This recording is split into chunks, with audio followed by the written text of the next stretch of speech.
హల్లెలూయా. చెప్పవా ఆమె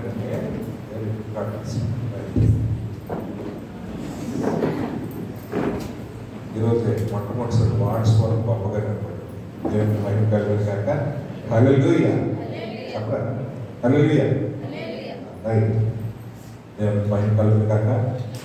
దేవుడు ఇచ్చినటువంటి చక్కని సమయం ఈ రీతిగా ప్రభు సన్నిధిలో కూడుకొని ప్రభువుని ఆరాధిస్తూ ప్రభువుని కనపరుస్తూ ఆయన సన్నిధానంలో మనము మన హృదయాన్ని పరిపూర్ణంగా కుమ్మరించుకున్నప్పుడు మన భారమంతా కూడా ఆయన మీద వేసుకుని ఆయన యొక్క సమాధానము అనుగ్రహించేది. హల్లెలూయా.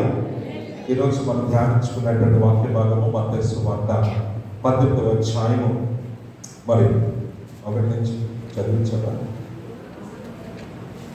నేను అలాగే ఓకే. మత్తయి సువార్త 18వ అధ్యాయము 1 నుంచి 4 వచనాలు చదువుతున్నాం. మత్తయి సువార్త 18వ అధ్యాయము 1 నుంచి 4 వచనాలు చదువుతున్నాము.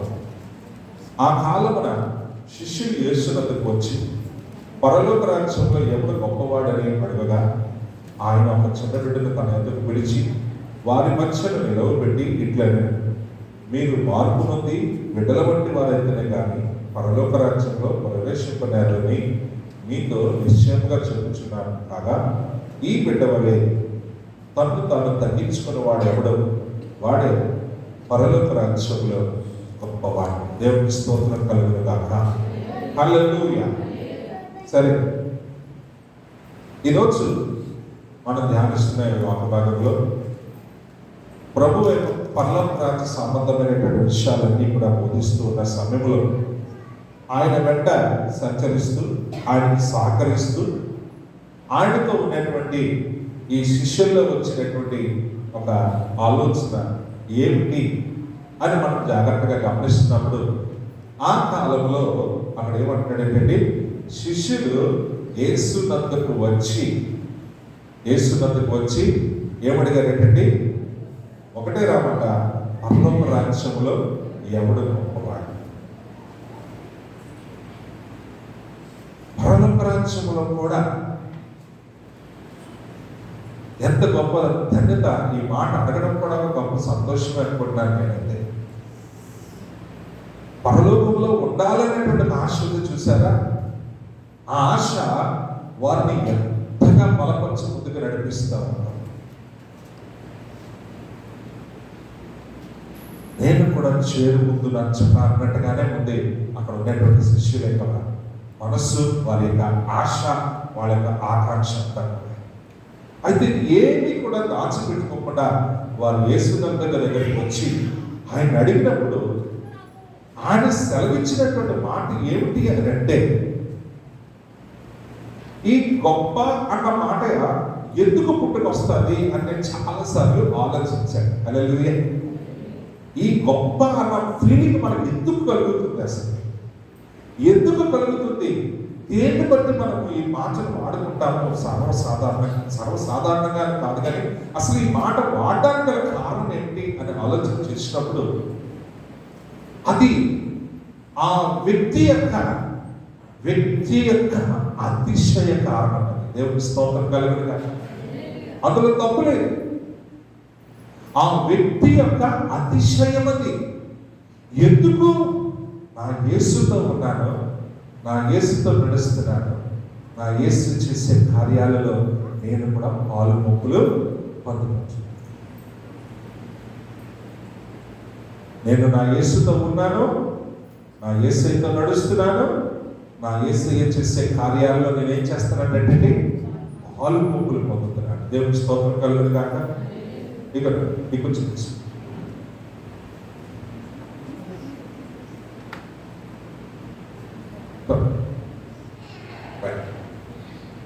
కాబట్టి ఆ మనసే ప్రభు దగ్గర సిగ్గుపడకుండా. ఎందుకు సిగ్గుపడాలి? ప్రభు దగ్గర తప్పేముంది? ప్రభు దగ్గర చెప్పుకోకపోతే ఇంకెవరి దగ్గర చెప్పుకుంటారు? కాబట్టి ఈ శిష్యులు వచ్చి ఆయన యొక్క పరలోక రాజ్యంలో ఎవడు గొప్పవాడు అని అడిగినప్పుడు ఆయన ఇస్తున్నటువంటి ఈ చక్కని మాటకు మనము ఏ రీతిగా స్పందిస్తామో, ఆనాడు శిష్యులు ఏ రీతిగా స్పందించారో మనం ఒకసారి ధ్యానం చేద్దాం. ఆయన ఒక చిన్న బిడ్డను తన యొద్దకు పిలిచి వారి మధ్యను నిలవబెట్టి ఇట్లను, మీరు మార్పు నొంది బిడ్డల వంటి వారైతేనే కానీ పరలోక రాజ్యంలో ప్రవేశింపరని మీతో నిశ్చయముగా. అయితే ఇప్పుడు యేసు ప్రభు ఇచ్చినటువంటి ఈ సమాధానం వారిని ఆలోచనలో పడవేసి, దేవునికి భయం కలుగును గాక. మీరు మార్పు నొంది చిన్న బిడ్డల వంటి వారైతేనే తప్ప మీరు పరలోక రాజ్యంలోనికి. వారేమో గొప్ప అడిగారు, అసలు మీకు ఎంట్రీయే మనకు కొంచెం సంపట వచ్చింది. ఎంట్రీయే ఒక ప్రశ్నగా నేను మీ ముందు ఉంచుతున్నాను. ఈరోజు మన జీవితాల్లో మనము చక్కగా బలపరుచుకున్నట్లయితే, అదే మత్తయి సువార్తలో 20వ అధ్యాయంలో ఆ 20 నుంచి ఆ 21 వచనాల మధ్య ఒక సన్నివేశం జరిగింది.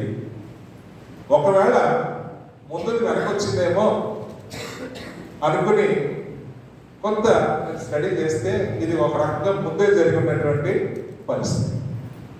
ఏమిటిది? జబదయి కుమారుల తల్లి వచ్చి ఏమందంటండి, కుమారులతో ఆయన ఎందుకు వచ్చి నమస్కారం చేసి ఒక మనవి చెయ్యబోగా, అక్కడేమో అడిగారు, ఇక్కడేమో అమ్మగారు మనవి చేసుకున్నారు. ఏమిటంటే, నీ రాజ్యమందు నా 2 కుమారులు కూడా, ఒకడు నీ కుడి వైపున ఒకడు నీ ఎడమ వైపున కూర్చుంట సెలవిమ్మని ఆయనతో అనెను. దేవునికి స్తోత్రం కలుగును గాక. హల్లెలూయా. అంటే యేసు ప్రభు ఇక్కడ ఇచ్చినటువంటి ఈ సమాధానం మనం జాగ్రత్తగా చూస్తే, మేబీ ఈ తల్లి ఈ జబదయి కుమారులు ముందుగా వచ్చి యేసుతో ఇది చర్చించుంటారు. ఇది పక్కనుండి వింటారుగా, ఆయన ప్రేమించిన వాళ్ళు కూడా. ఆ ఆలోచన వారిని తొందర పెట్టి ఆలోచన చేస్తే ఇంకా ప్రమాదం ఏమో అనుకుని యేసు శిష్యులందరూ వచ్చేసి అడిగేశారు. సరే, అయితే ఇక్కడ యేసు ప్రభు సెలవిచ్చిన సమాధానం ఏమిటి అని మనం జాగ్రత్తగా గమనిస్తే, అమ్మా మీరేం అడుగుతున్నారో అది మీకు, నేను త్రాగబోవు గిన్నెలోనిది మీరు త్రాగగలరా అని మీరు అడుగగా వారు త్రాగగలమండి.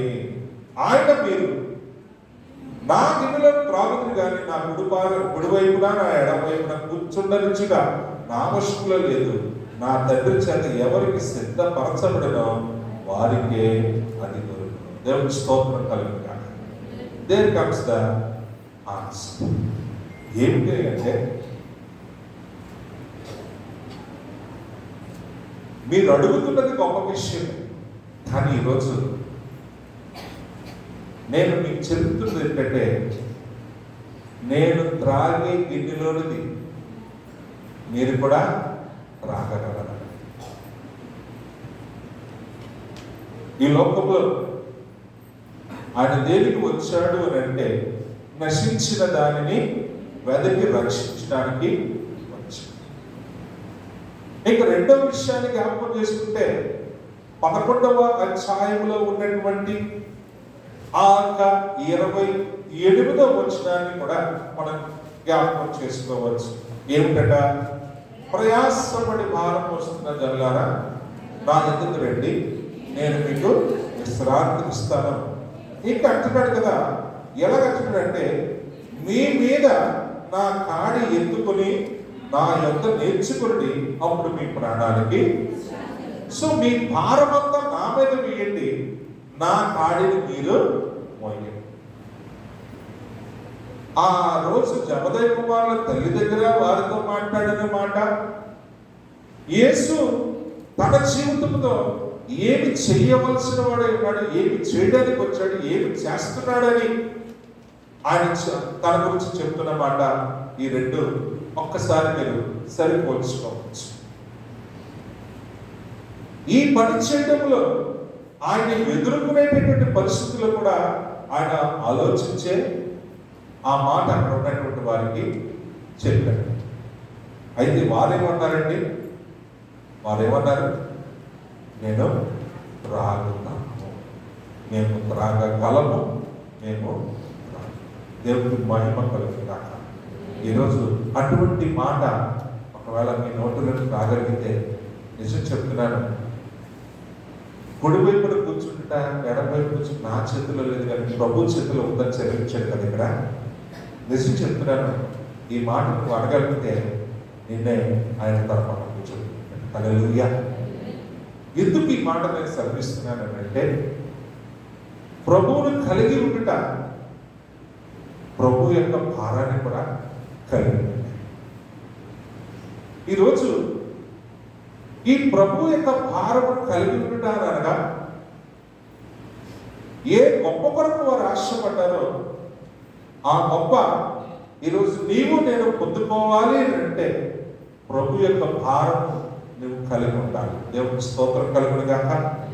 అనగా ప్రభు చేయు సేవ ఈరోజు నీవు కూడా ఆ సేవా భారం కలిగిన వాడవై ఉండాలని ప్రభు పక్షంగా నేను మీకు తెలియజేస్తా ఉన్నాను. దేవునికి స్తోత్రం చెప్పండి ఒకసారి. కాబట్టి ఇక్కడ ఒకే ఒక మాట వచ్చినాడు కదా, మీరు అటువంటి కృపను పొందాలంటే కొట్టిన, తిట్టిన, తండిన, ఛేదరించుకున్న, అసహించుకున్న, 3-4 రోజులు తిండి పెట్టకుండా కడుపు మార్చేసిన, ఆఖరికి అగ్గిలో పొలలు పెట్టి వాతలు పెట్టించుకున్నా సరే కొడుకు ఎక్కడికి వెళ్తాడు? ఎక్కడికి వెళ్తాడు? ఎక్కడికి వెళ్తాడు? ఏ మీ పిల్లలు పంపలేదా? ఎక్కడికి వెళ్ళాడు? అప్పుడు ఇంకెక్కడికి వెళ్ళాడు? ఏ ధైర్యం చెప్పలేకపోతున్నాడు? నచ్చలేదా? నిజమే, నువ్వు తిట్టినా, కొచ్చినా, హింసించిన, ఎందుకు గాయాలు చేసిన తప్పును భరించి దానిని సహించి దాన్ని ఒప్పుకొని దానికి తగినటువంటి పరిష్కారాలు పొందుకొని అయినప్పటికీ కూడా నన్ను ప్రేమించి ఆదరించేవాడు కూడా ఎవరై ఉన్నారంటే నా తండ్రి. కాబట్టి అటువంటి మనసు ఎక్కడ ఉంటుంది అంటే ఆ చిన్న బిడ్డలోనే. ఈరోజు పెద్దవాళ్ళు అయిపోయాం, చిన్నప్పుడు మనం చేసిన పనులన్నీ మర్చిపోయింది. నేనేటో తెలుసా నీకు అని చెప్పే స్థాయికి వచ్చాం. ఏమి తెలుసు? ఏమీ తెలియదు. మంచి ఏమీ జరగదు, జరిగేది ఎప్పుడు నష్టమే. కానీ ఈరోజు ప్రభు నీకు ఎంత పెద్దవాడు అయిపోయినా, నీ అనుభవాలు ఎంత గొప్పవే అయినా, నీవు నీ జీవిత కాలంలో నువ్వు ఎన్ని ఎన్ని ఎన్ని ప్రభు కొరకు చేసినా తండ్రి కోరుకున్నది ఏంటంటే నా బిడ్డ ఏమి జరిగినా నా దగ్గరికి ఉండేవాడుగానే ఉండాలని కోరుకున్నాడు. హల్లెలూయా. అలా ఉండాలి అంటే మన జీవితంలో ఎదురయ్యే ప్రతి మత్తయి 5వ అధ్యాయంలో చదువు మిమ్మల్ని నిందించి హింసించి నీ మీద చెడ్డ మాటలల్లా పడుకున్నప్పుడు ఎల్లా సరే ఒకటే మాట ఏమిటంటే మీరు ధన్యులు అన్నట్టుగా నీ హృదయాన్ని ప్రభు దగ్గర నిలబెట్టుకునేవాడుగా ఉండగలిగితే ఈరోజు వచ్చినాడు పరలోక రాజ్యం. అయితే ఈ పరలోక రాజ్యాన్ని స్వతంత్రించుకుంటూ దేవుడు కొన్ని బాధ్యతలు పెట్టాడు. ఆ బాధ్యతలు ఏమిటి? ఈ గొప్పతనం కూడా ఎలా వచ్చిందంటే, ఆ గొప్ప ఎందుకు వాళ్ళు ఫీల్ అయ్యారంటే ప్రభు చెప్పిన పనులన్నీ వాళ్ళు చేసుకుని వెళుతున్నారు. మీరు నమ్మరు, ఒక పక్కన ప్రభు అద్భుత కార్యాలు చేస్తూ ఉన్నాడు, అదే పక్కన శిష్యులు కూడా అద్భుత కార్యాలు చేస్తున్నాడు. కానీ ఒక దగ్గర వాళ్ళు ఫెయిల్ అయ్యారు. ఎక్కడ? ఒక తండ్రి తన మోగదయం వచ్చినటువంటి ఒక కొడుకు విషయంలో యేసు దగ్గరికి వచ్చి అక్కడ మాట చెప్పాడు, నీ శిష్యులను అడిగితే కానీ వారి వల్ల. బట్ ఇక్కడ మీరు గ్రహించాల్సిన విషయం ఏంటంటే, యేసయ్య చేస్తున్న పరిచర్య అంతా కూడా ఆ టైంలో ఏం చేశారు? శిష్యులు కూడా ప్రారంభించారు. శిష్యులు కూడా పరిచయం చేస్తూ ఉన్నారు. కాబట్టి దాన్ని బట్టి కూడా వారికి మంచి అతిశయాన్ని కలిగి ఉన్నారు. మేము ప్రభు కార్యాలని చేస్తున్నాం, ప్రభు పరిచయంలో కూడా మేము పాల్గొంటున్నాం. అయితే ఇక్కడ ప్రభు అడుగుతున్న మాట ఒకటే, నువ్వు ఎన్ని కార్యాలు చేసినా తండ్రి ఎదుట చంటి బిడ్డవలని నువ్వు నిలవబెట్టుకునేటటువంటి మనసుగా నువ్వు కలిగి ఉంటే నీకన్నా గొప్పవాడు ఈ భూమి మీదే కాదు, పరలోకంలో కూడా నీవే గొప్పవాడు. దేవుని స్తోత్రం కలుగును గాక. అయితే ఇప్పుడు మనం ఎందుకు ఈ వాక్యాన్ని ధ్యానిస్తున్నామంటే, ఈ గొప్ప ఇవ్వాలని దేవుడు నీకు కూడా ఆశ కలిగి ఉన్నాడు. ఈ గొప్ప నువ్వు కోరుకోవడంలో కూడా తప్పులేదు, కానీ ఈ గొప్పను పొందుకోవాలని అంటే నీకు ప్రభు సభలో కొన్ని విషయాలు నేను జ్ఞాపకం చేయాలని ఆశపడుతూ ఉన్నాను. చూడండి, లూకాసు సువార్త 22వ అధ్యాయము 24 నుండి 2-3 వచనాలు చదువుకున్నాను. లూకాసు సువార్త 22వ అధ్యాయము 24 నుండి మనం చదువుకుందాం. తమలో ఎవడు గొప్పవాడుగా ఎంచబడునో అని వివాదం వారిలో పుట్టగా. దేవుని స్తోత్రం. ఎక్కడికి వచ్చినా ఇక్కడ మాత్రం తప్పించుకోకుండా మానే. కాబట్టి అక్కడ జాగ్రత్తగా మీరు గమనిస్తే ఈ మాట నిజంగా ఎవరైనా చెప్పుకున్నారంటే ఆయన పక్కనే ఉండి ఆయన మీద కూడా వయసులో కొంత పెద్దవాడైనటువంటి ఎవరు, పేతురు గారు. పేతురు గారు ఈ మాట అడగడంలో ఏమాత్రం వెనకచ్చ వెయ్యడు, కానీ ఆటోమేటిక్గా అనయ్య నువ్వే కాదు నేను కూడా ఉన్నామని చెప్పుకోవడంలో పక్కన ఉన్న మిగతా శిష్యులు వెనకచ్చింది. కాబట్టి ఇప్పుడు అన్నాదమ్ముల మధ్యన ఏమొచ్చింది? ఇప్పుడు ఈ యొక్క వివాదం వచ్చింది. అయితే ఇక్కడ ఏమంటున్నాడు చూడండి, ఆయన వారితో ఇట్లను అన్ని జనులలో రాజులు వారి మీద ప్రభుత్వం చేయుదురు, వారి మీద అధికారం చేయువారు ఉపకారులు అనబడదు. మీరైతే అలాగూ ఉండరాదు. మీలో గొప్పవాడు చిన్నవాని వలెను, అనగా చిన్న ఎదుటి చంటి బిడ్డ మనసు గలవాడిని వలెను. ఇక రెండోది ఏంటండి, అధిపతి పరిచారకుని వలెను ఉండవలెను. దేవునికి స్తోత్రం కలుగును గాక. గొప్పవాడు ఎవడు? భోజన పంక్తిని కూర్చుంటువాడా, పరిచర్య చేయువాడా? భక్తిని కూర్చుంటువాడే కదా. అయినను నేను మీ మధ్య పరిచర్య చేయువాని వలె ఉన్నాను. దేవునికి స్తోత్రం కలుగును గాక. ఈ మాటను నువ్వు గ్రహించాలి. ఈరోజు ఒక తల్లి తన కొడుకులు తీసుకొచ్చి నీ రాజ్యంలో నా బిడ్డలు నీ కుడి పక్క ఎడం పక్క ఉండాలని ఆశ. సహోదరులు వచ్చి అన్నయ్య పర్లోక రాజ్యంలో నీ పక్కన మేము ఉండాలని ఆశ. ఇవన్నీ గొప్పవే, యేసు వారిని కాదనలేదు. కానీ ఈరోజు యేసయ్య మనతో మాట్లాడుతుంది ఏంటంటే, నువ్వు ఎంత గొప్పవాడు అవ్వాలని కోరుకుంటున్నావో గొప్పవాడు అవ్వు, కానీ ఆ గొప్పతనంలో కూడా నువ్వు ఎలా ఉండాలంటే శక్తి బిడ్డ మనస్సు కలిగిన వాడు. రెండవది, నువ్వు చెప్పుకుంటే సరిపోదు. ఏమంటున్నాడండి, అక్కడ భోజన పంక్తిని కూర్చున్నవాడు గొప్పవాడు కాదండి, ఆయన దృష్టిలో నుంచి మాట్లాడుతున్నాడు. నిజంగా చెప్పాలంటే ఈ లోకంలో భోజనం టేబుల్ వేసి భోజనం పెడితే వాడు స్పెషల్ గెస్ట్, వడ్డించేవాడు సెకండరీ. కానీ ఇప్పుడు యేసు ప్రభువు ఏమని చెప్తున్నాడు అని అంటే, ఆయనను ఏమంటున్నాడు, నేను మీ మధ్య పరిచర్య చేయువాని వలె ఉన్నాను అని అన్నాడంటే. నీకు అంతకుమించి ఎక్కువ మాట్లాడలేదు వాళ్ళకి. ఈరోజు నీ గొప్పతనం ఎక్కడో తెలుసా? నేను నీకంటే పెద్దోడ్డా, నీకంటే టాలెంట్ ఉన్నా, నాకు దగ్గర ఉన్నటువంటి టాలెంట్ నీ దగ్గర ఏమున్నాయి చెప్పుకోవడంలో లేదు. కానీ ఆ చిన్నవాడు నిన్ను ప్రశ్నిస్తున్నప్పుడు వాడిని అర్థం చేసుకుని, అలాగే లేదా నాకంటే గొప్పవాడుగా లేదు నువ్వు అని చెప్పడంలో ఉన్నటువంటి ఆ మనసుతో చూసారా, అది వాడికి నువ్వు చేతనైన సహాయం చేయడానికి కూడా నువ్వు ఇష్టపడవు. హల్లెలూయా. ఈరోజు నిజమే మన దగ్గర ఎన్ని టాలెంట్స్ ఉన్నాయో అన్ని టాలెంట్లు కూడా ప్రభు కొరకే. కానీ ఈ టాలెంట్స్తో పరలోక రాజ్యాన్ని స్వతంత్రించుకోగలవు అని అంటే ఆయన ఒకటే అంటాడు, ఎన్ని టాలెంట్లు ఉన్నా నీ మనసు ప్రభు ఇష్టమైనటువంటి మనసు. అంతేకాదు ప్రభు కోరుకునేటువంటి పని నువ్వు చేయాలి. ఏమిటంటే కూర్చుని నువ్వు ఆశ్రయించేది కంటే నీవు వడ్డిస్తే అది ఇంకా చాలు. ఈరోజు పరిచయంలో మీరు అనేక మంది వాడబడుతూ ఉన్నారు. నేను మిమ్మల్ని కోరుకునేది ఒకటే, నీకు వచ్చిన దాన్ని ఇతరులకి పంచు, నేర్పించు. నీకు వచ్చిన దాన్ని నీ దగ్గరే పెట్టుకుని నువ్వేదో గొప్పడు అవుతావంటే మనకు అవమానాలు తప్పవు.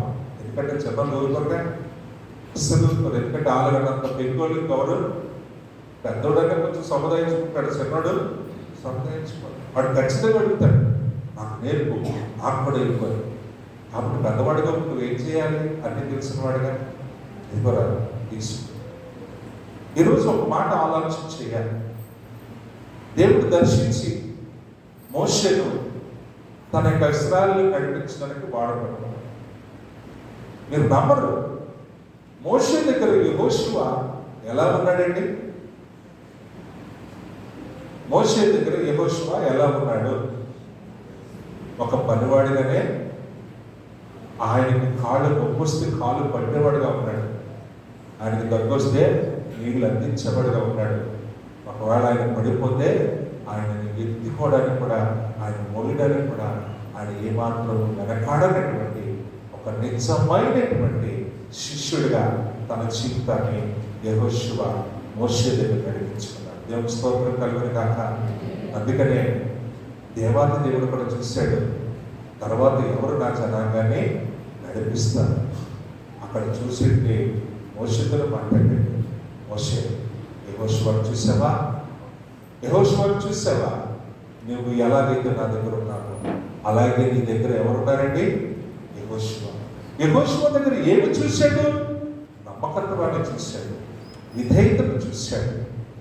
గురువు యొక్క ఆజ్ఞ యొక్క పాటింపులో ఆయన తిట్టినా, ఆయన ఏం చేసినా సరే దానిని తలవంచి స్వీకరించేటటువంటి మనస్సు కలిగి ఆయన చెప్పిన ఆ పనులన్నింటిలోనూ, అంతేకాదు గురువు గారి యొక్క క్షేమము చూసుకోవడంలో కూడా తన వంతు బాధ్యతనంతటిని కూడా ఎప్పుడైతే ఆయన కలిగి ఆ పని చేశాడో అది ఎవరు ఇష్టపడ్డారండి? ప్రభు ఆ దేవాన్ని దేవుడు చూశాడు. హల్లెలూయా. ఈరోజు నీ దగ్గర కూడా దేవుడు ఆ మనసు చూడాలని ఆశపడతాడు. ఏమిటా మనసు అండి? ఏమిటా మనసు? అయినను నేను నీ మధ్య పరిచర్య చేయువాని వలె. ఈరోజు అటువంటి క్రీస్తు మనస్సు నీలో కలిగి ఉండాలని నేను ప్రభు పేట కోరుకుంటున్నాను. ఎందుకంటే యేసు ప్రభు ఈ లోకానికి వచ్చి చెప్పింది కూడా అదే, నేను పరిచర్య చేయించుకుంటూ రాలేదు కానీ నేను మీ మధ్య పరిచర్య చేయటకు వచ్చాను. నా ప్రియమైన పిల్లరా, అనేక మంది కుష్ఠరోగులు వచ్చారు ఆయన కుష్ఠరోగుల్ని రోజు, అనేక మంది గుడ్డి వాళ్ళు వచ్చారు, కుంటి వాళ్ళు వచ్చారు, అనేక మంది వెలివేయబడినటువంటి వారు వచ్చారు, దీన స్థితిలో ఉన్న వారు వచ్చారు, గొప్పవారు కూడా వచ్చారు. అని ఎవరిని కూడా త్రోసివేయలేదు, తూలనాడలేదు. కానీ వారు ఏ ఆశతో వచ్చారో ఆ ఆశ వారి జీవితంలో నెరవేరినట్లుగా ప్రభు వారి మధ్య పరిచర్య చేశాడు. దేవుని స్తోత్రం కలుగును కాక. ఈరోజు అటువంటి మనస్సు నువ్వు కలిగినట్లయితే ఈరోజు అంటున్నాడు, నీకే పరలోక రాజ్యంలోని గొప్పవాడివి, అసలు బ్రతుకున్నప్పుడు కూడా నీవే గొప్పవాడు. హల్లెలూయా. అటువంటి కృప దేవుడు ఈరోజు నీకు నాకు అనుగ్రహించాలని ప్రభు పేట నేను మిమ్మల్ని కోరుకుంటా ఉన్నాను.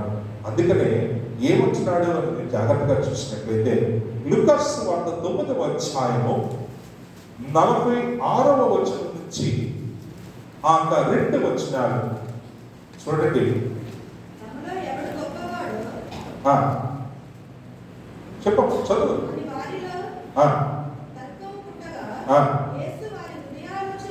యేసు వారి హృదయాలోచన ఎరిగి ఒక చిన్న బిడ్డను తీసుకొని తన యొద్ద నిలవబెట్టి, ఈ చిన్న బిడ్డను నా పేరట చేర్చుకునేవాడు నన్ను చేర్చుకును, నన్ను చేర్చుకున్నవాడు నన్ను పంపిన వారిని చేర్చుకొనును. మీ అందరిలో ఎవడు అత్యల్పుడై ఉండునో వాడే గొప్పవాడు. హల్లెలూయా. ఇక్కడ ఇంకో మాట చెప్తున్నాడు. నీ మనసు ఎలా ఉండాలని కోరుకుంటున్నాడంటే సంకుచితమైనటువంటి మనస్సు ఉండకూడదు.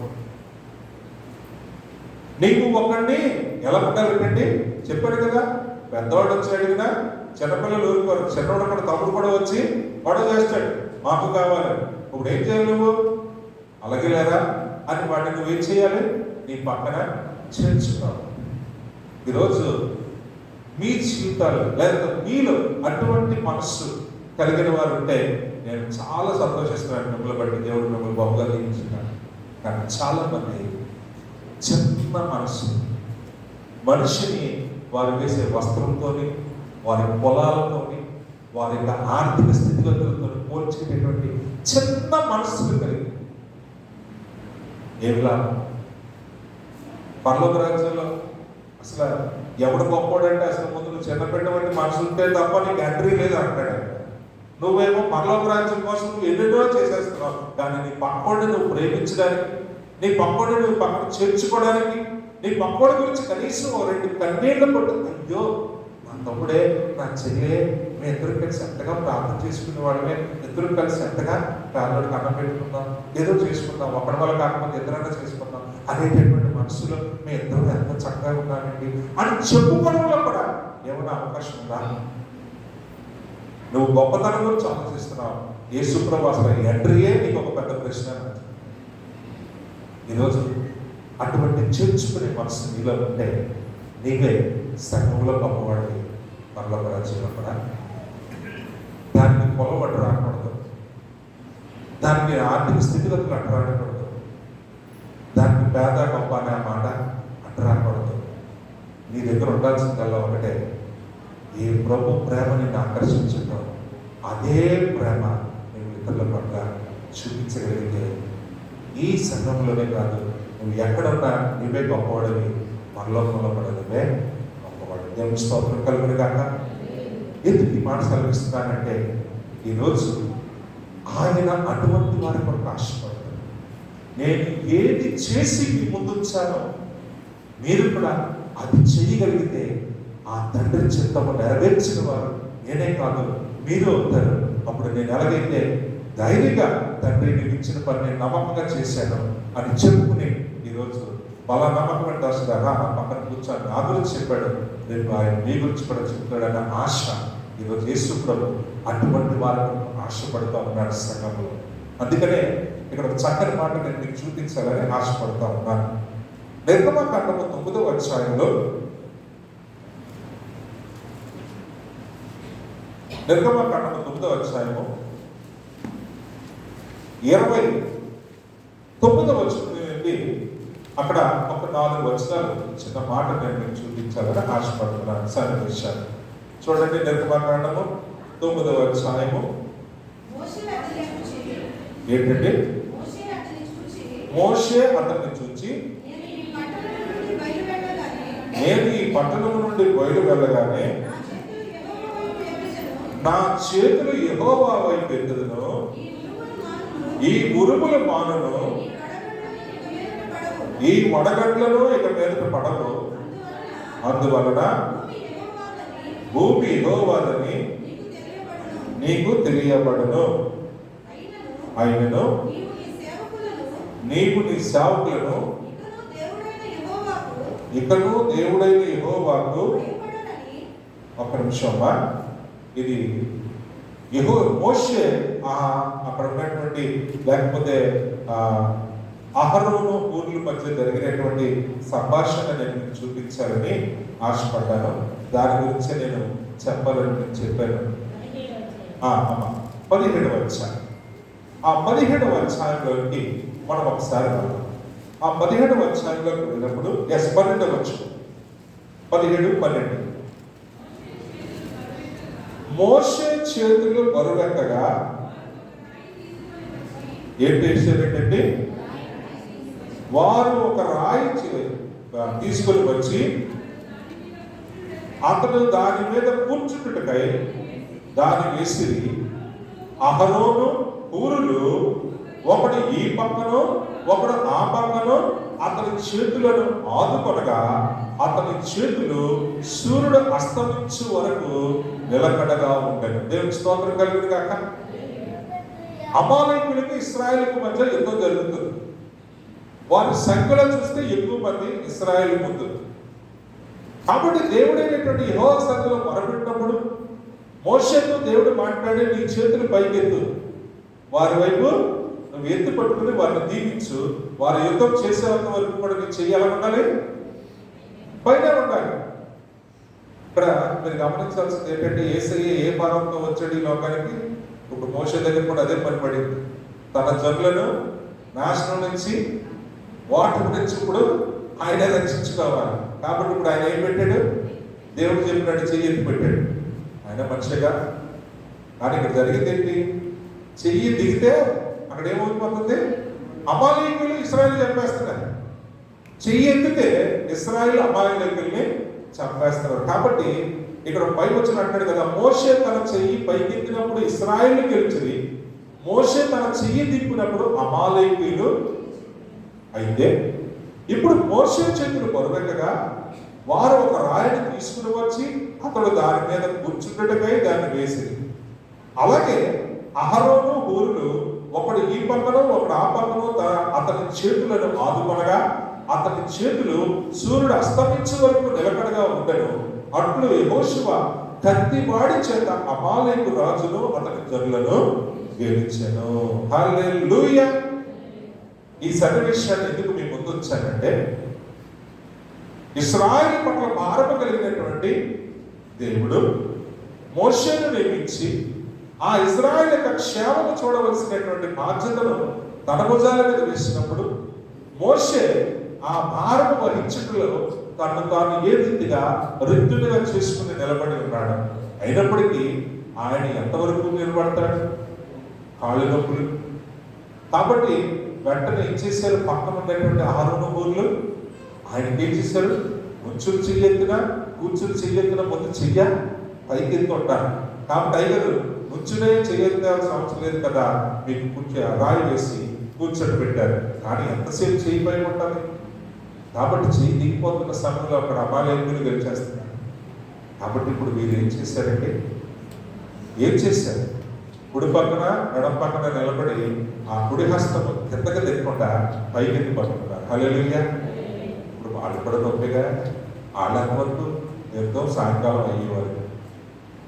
గమనించండి, యేసు ప్రభు ఏ రక్షణ భారంతో ఈ లోకానికి వచ్చాడో, రక్షింపబడిన మనమందరం కూడా మీ మీద నా కాడి ఎత్తుకుని నా దగ్గర నేర్చుకోండి అని వివరించినట్టు, ఈరోజు ఈ పరిచర్యలో నా యేసయ్యతో నేను తిరిగాను, నా యేసయ్యతో నేను అన్నీ చేస్తున్నాను కాబట్టి నేనే గొప్పవాడిని అని అనుకునే దానికంటే ఆ యేసయ్య చెయ్యి పడిపోకుండా నేను నిలబెట్టగలిగితే ఆయన పరిచర్యలో నేను కూడా నా జన్మను చరితార్థం చేసుకునేవాడిగా, ఆ భారాన్ని నేను కూడా కలిగి మోసేవాడిగా ఉంటే నాకు అదే చాలు అన్నట్టుగా ఆమె ఏం చేశారంటే, అన్నయ్యటువంటి ఆక అహరోను హూరులు అతని చెయ్యి కిందకి తినకుండా ఈరోజు మనం కూడా ఆ విషయాన్ని జ్ఞాపకం చేసుకోవాలి.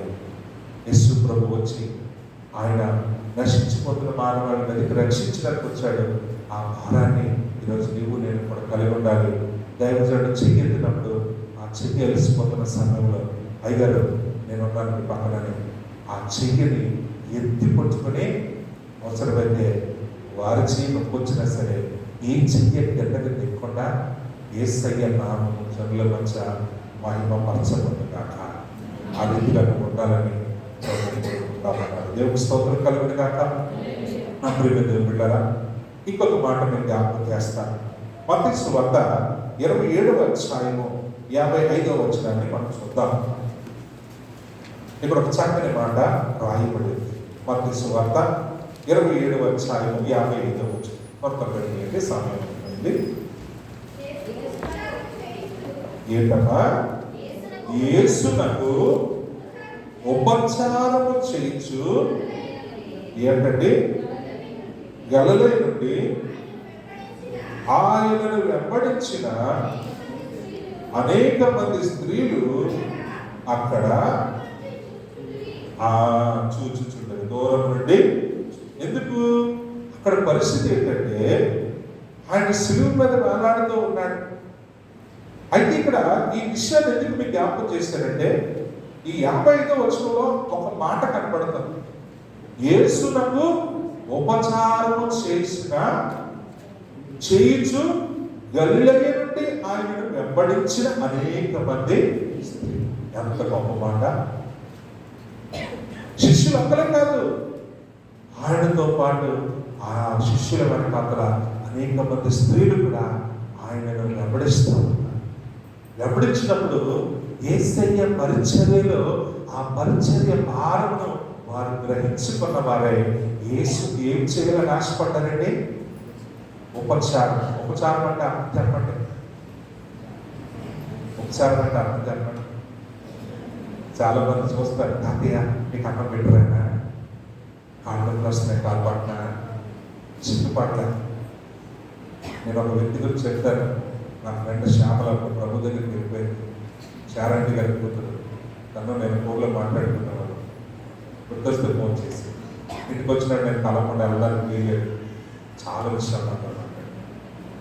ఎలా ఉంటున్నానంటే ఏమని సంతోషం, మా అమ్మని ప్రార్థన చేయడం, మా బ్రదర్స్కి వాళ్ళకి కావాల్సిన వంటలన్నీ పెట్టడం, ఆఖరికి వారి యొక్క వస్త్రాలు కూడా మేము బ్రదర్తో సహా ఉతికి పెట్టడం, ఆ బాధ్యత ఖాళీ సమయంలో ప్రభు సన్నిధిలోకి వెళ్ళి ప్రార్థన చేయడమే.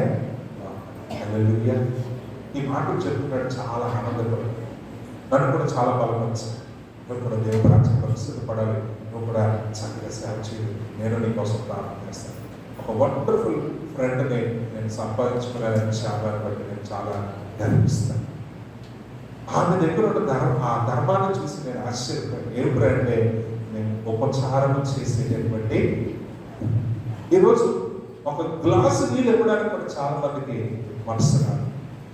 ఈరోజు నువ్వు పర్లోకంలోకి వెళ్ళడానికి ఎలా ఆలోచన చేస్తావు? నీ పొరుగు వాడి కష్టంలో ఉంటే నువ్వు ఏమి చేయగలుగుతావో ఒక్కసారి ఆలోచన చేసుకుని ఆ పని చేయు. ఆ పని చేయడం ద్వారా నీవు కూడా దేవుని యొక్క మనసుని కలిగిన వాడివై దేవుని పరిచయంలో నీవు కూడా నమ్మకమైన వాడుగా ఆయన ముందు నిలబడతావు. దేవుని స్తోత్రం కలుగునుగా. కాబట్టి పరిచర్య ధర్మమే. అక్కడ ఏమంటాడండి?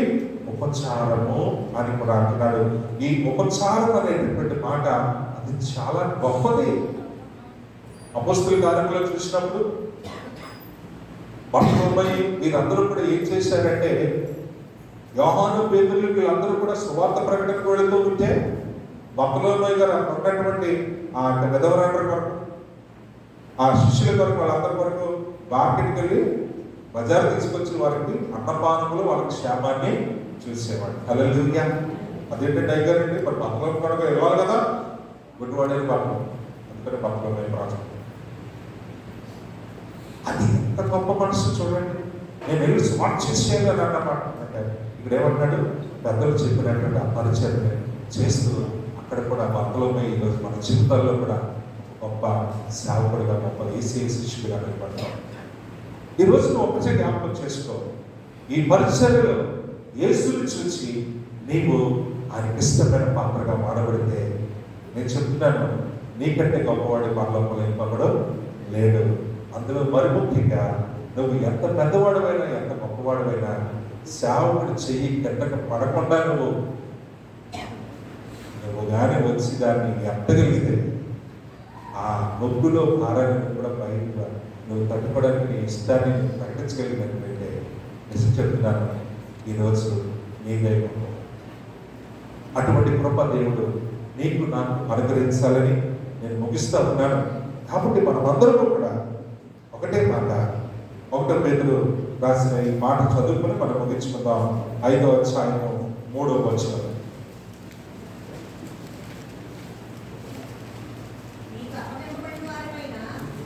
ఏంటండి? మీకు అప్పగింపబడిన వారి పైన ఏంటండి? ప్రభువులు అయినట్లు ఉండక ఏంటండి? అదే అక్కడికి గట్టి అక్కడ మిగిస్తే మాట, అదే అసలు మాట. వంటకు మాదిరిగా అనగా ఒకరినొకరు ఆదరించుకోండి, ఒకరినొకరు ప్రేమించుకోండి, ఒకరి కష్టంలో ఒకరు పాలుభాగస్తులైనటువంటి దేవుని యొక్క సువార్త సేవ సంఘ పరిచర్యలు అన్నిటిలో కూడా మీరు ఏమై ఉండాలంటే దైవజనుల దగ్గర పాలుభాగస్తులైంది యేసయ్య చెయ్యని పైకెత్తి ఆ పరిచర్య ఇంకా అనేక మంది రక్షణార్థమై ఉంటున్నట్లుగా ఆ పరిచర్యలు మనము కూడా ప్రభు చేత దీవించబడిన వారుగా ఉండాలని వాళ్ళందరినీ కూడా చేతులెత్తి మరొకసారి దైవజనులుగా మిమ్మల్ని కోరుతున్నాను. దేవుని మాట్లాడిన వెనుకలో దీవించి ఆశీర్వదించును గాక. ఆమె మీరు చిన్న బిడ్డ వంటి వారై పరిచర్య ధర్మం చేస్తూ ఉపచార ధర్మం చేస్తూ దేవుడు మీకు ఎన్ని తలాంతులు ఇచ్చాడో వాటన్నిటితో ప్రభువుని కనపరుస్తూ ఆయన చెయ్యి దిగకుండా మనం ఎత్తు పడుతున్నాం. తల వంచన ప్రార్థన చేసుకున్నాం. పరిశుద్ధుల ప్రేమ కలిగిన మా తండ్రి, నీ ఘనమైన నామమును బట్టి వేలాది వందనాలు. ఈరోజు మాకున్న తలాంతులు ఎంత గొప్పవో అయినా సరే నేను ఒకటే కోరుకున్నాను, నీవు నా దగ్గర ఉన్నాను. నా దగ్గర ఉండాలంటే నీ గొప్ప ఒకటే, తండ్రి ఎంత శిక్షించినా సరే తండ్రి ప్రేమించే దేవుడే. ఆ తండ్రి దగ్గర చంటి బిడ్డ మనసు కలిగి డాడీ నువ్వు లేకపోతే నేను లేను అన్నట్టుగా నువ్వు ప్రభు దగ్గర ఉండగలిగితే నీవే పనుల రాజ్యం. నేను ఏ పని చేస్తున్నానో నువ్వు ఆ పని చేయి. నేను సిగ్గుపడకుండా ఏ పని చేశానో ఆ పని కూడా చేయి. దేవుడి రాజ్యంలో నువ్వే గొప్పవాడు. అందుకని మొదలు తెలుస్తాను వాంతులెత్తి కుష్ఠరోగి గాయాలు కడిగింది. ఇదంతా నేను ప్రభువుకే సేవ చేస్తున్నాను, ఆ ప్రభువునే కనపరిచింది. ఒక్కొక్కళ్ళు కూడా నేను యేసయ్యనే చూస్తున్నానని ఆ యేసయ్యనే కనపరుచుకుంది. అందుకని ఈరోజు మన యొక్క చరిత్రలో పునీతురాలైన మదర్ తెరిసా చరిత్ర పుటల్లోకి ఎక్కింది. ఆమె పరలోక రాజ్యంలో కూడా ఆ పరమ తండ్రి అప్పులు చేర్చబడ్డాన్ని మనం చూస్తున్నామే. ఈరోజు నీవు నేను కూడా అటువంటి పరిచర్యలో నమ్మకమైన పాత్రలుగా మారబడుతుంది. మిమ్మల్ని మీరు తగ్గించుకొని దైవజనుడు చేయి కిందకు దిగకుండా మీరు ఎత్తుపరచుకొని యెహోషువ వలె, అహరోను వలె, ఊరు వలె, ఇంకా శిష్యుల వలె ఈరోజు మీరు కూడా ఆ రీతిగా ప్రభు పరిచర్యలో నమ్మకమైన పాత్రగా వాడబడాలని కోరుకుంటున్నాను. పరిశుద్ధుడిని పొందడాలు వెతబడ్డ వారిని దూరంలో వారి జీవితాల్లో పలికించి పరిశుద్ధాత్మ దేవా, ఇది నీ వల్ల మాత్రమే సాధ్యమని కూడా నమ్ముతుంది. ప్రతి ఒక్కరి మీద కూడా మీ బలమైన ఆత్మాభిషేకం నుంచి నడిపించి మైపడుతుంది. యేసునామములో ప్రార్థిస్తున్నాం తండ్రి, ఆమేన్. దేవుని స్తోత్రం కలుగును గాక. సత్య గారు వచ్చి ఈ వారం ప్రకటన తెలియచేయాల్సిందిగా ప్రభు గట్ట కోరుతాను.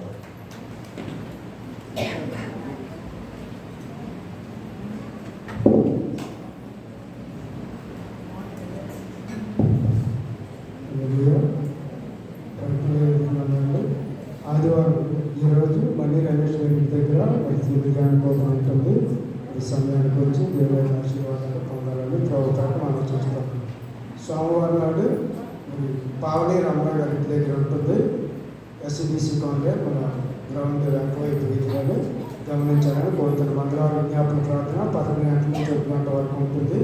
ఆ రోజు ప్రార్థన చర్చిలోనే ఉంటుంది. బుధవారం దుర్గారావు ఇంటి దగ్గర సిరి ధ్యాన కోటం ఉంటుంది. ద్రామరాజు గారు మరి గుర్తించుకొని రావాలని ప్రభుత్వాన్ని మనం చేస్తున్నాం.